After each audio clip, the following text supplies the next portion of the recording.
තොරන් නිර්මාණය කරන එවනත්නම් ලංකාවේ සුප්‍රසිද්ධ විදුලි ඉංජිනේරුවරයෙක් වෙන්න ඉන්න කෙනෙක් වෙන්න පුළුවන් මේ නිර්මාණකරු. ඉතින් අපි මතක් කරන්නේ මෙවැනි පොසොන් කලාප මෙවැනි ක්‍රියාදාමයන් බාරගන්න ඉන්න මේ පුංචි නිර්මාණකරුවන්ට ආඩම්බරයෙන් අභිමානයෙන් කතා කරන්න පුළුවන් කරුණාකාරණ රාශියක් මෙම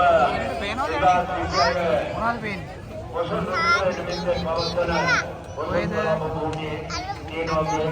ආඩම්බරයි අපි ගෞරවයි ගම්පොරවරේ අපිට ආඩම්බරයි අපේ පොරවරේ පොසොන් කලාපයේ නිර්මාණව ඔබට අපි අපේ ආශිර්වාදිකාව මේ කරන්නට අවස්ථාව ලබා දෙනවා.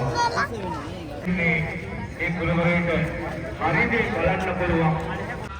කරපින්නන් ඉන්නේ දරුවා ඇත්තෙන් අහගන්නේ අනේ තාත්තේ දරුවගේ තොප්පිය ගන්නේ මොනාරි පේනවද?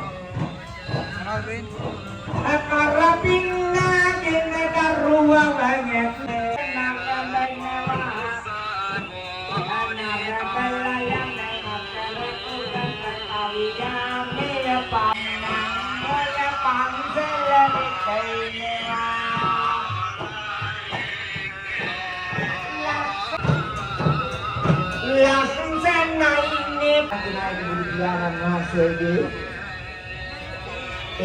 උන්වහන්සේගේ ශ්‍රේණික රත්නයෙන් දේශනා කොට වදාළා වූ ශ්‍රී සත්කර්ම රත්නය මාගේ ලක්ෂණයන්ට දායාද කළ අනුපුරු මිහිඳු මාහිමියන්ගේ ලංකා ගමනේ සීගත්